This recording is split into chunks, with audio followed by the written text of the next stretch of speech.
at Thar's Garage. In this video, I'll be talking about my experience with the Team Associated T6.4 build.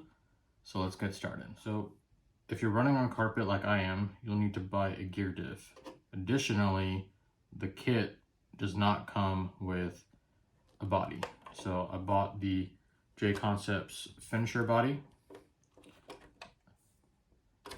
And in the front, I'm using these Hot Racing body clips that come with these washers that are rubberized. And I like to install them kind of upside down because the rubber helps prevent the body clips from coming undone.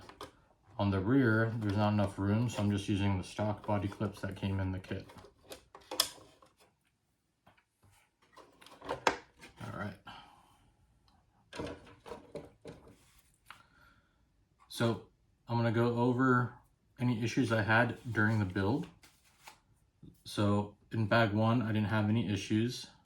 In bag 2, the front sway bar, I had an issue with getting the collar on. So the front sway bar here, there's a collar that goes on and has a set screw that goes on in the middle, and it helps prevent it from moving side to side. Well, that collar, I had to bend the sway bar in order to get it on to the middle section of the sway bar. Other than that, I didn't have any issues. Bag 3, no issues. Bag 4 had a ream, I believe one of the arms in the front, with a 3.5mm reamer in order for it to move freely on the hinge pin. Bag 5, I didn't build the diff that comes with the kit because it's a ball diff and I'm running on carpet. So I used a gear diff, which I'm running 2 planetary gears in there with 15K fluid. So bag 6, once the gearbox was installed, it's going to be hard to see because I have a chassis protector, but there are 2 screws that go in here and here. They go through the D block and into the gearbox. But when they were installed, the arms on the rear were binding. So there's a shim back here that I had to take out and sand down in order to get everything to move freely. Bag 7, I had something very similar happen on the outside of the rear. So back here, there's also a shim. That shim was preventing the hub from articulating freely. So I took that shim out, sanded it until everything moved freely under its own weight. Bag 8, 9, and 10, I had no issues. So overall, the build was fun. Didn't have many issues. I think this would be great for someone beginning into the hobby or trying to get to race if your local track has this class. I definitely think this is easier to drive than a 4-wheel drive. A lot of our racers jump from our 2-wheel drive spec class to 4-wheel drive, and that's a huge jump in my opinion. I think going from 2-wheel drive to 2-wheel drive stadium truck is much easier. The car is more forgiving. It's very easy to drive. It's similar to a 2-wheel drive buggy, not as agile, but it's just really fun to drive. You know, during the video series, I would say, hey, you know, the gear diff's not included, the body's not included.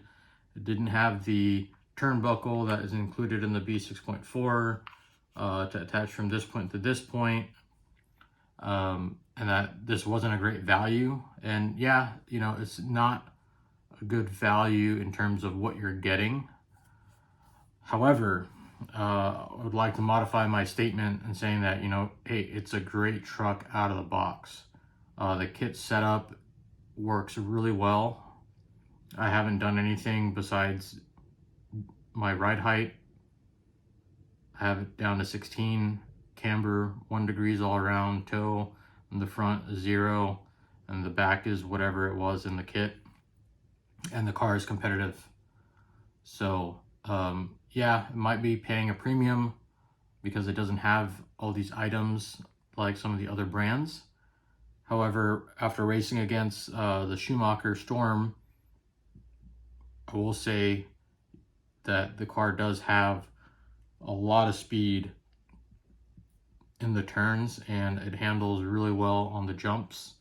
So overall, you know, yeah, you might pay a premium for it, but it is an amazing vehicle, and that value is there when it comes to the cars being set up right out of the box. So the few things I did try is I usually like my battery all the way forward on my buggy, but I moved it back one position, and that seems to be where I like it on the stadium truck.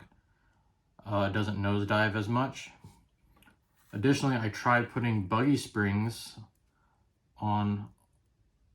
I used purple in the front and yellows in the rear, and those are pretty much the same spring rates that the truck comes with. However, when the car is at full droop, I was able to get the ride height where I wanted it to be at like 15 or so, but when the car is at full droop and it lands, sometimes the springs don't end up staying on the perches on the bottom, and so the car acts a little funny. So I decided to just stick with the truck springs, and it's been fine. So overall, I would highly recommend this vehicle. I did enjoy the build. I've ran enough packs to kind of basically go through a set of tires. I have another set of tires I'm ready to glue up. So it is probably one of my favorite vehicles to drive right now, because it's forgiving, it's easy to drive, and it's really competitive out of the box. Don't really have to spend a lot of time tuning it for my driving style. So I hope you enjoyed the video. Please like and subscribe if you did. Let me know down in the comments if you got one. If you have any questions about the truck, I'd be happy to answer it if I can. Thanks again for watching, and I'll see you all in the next one.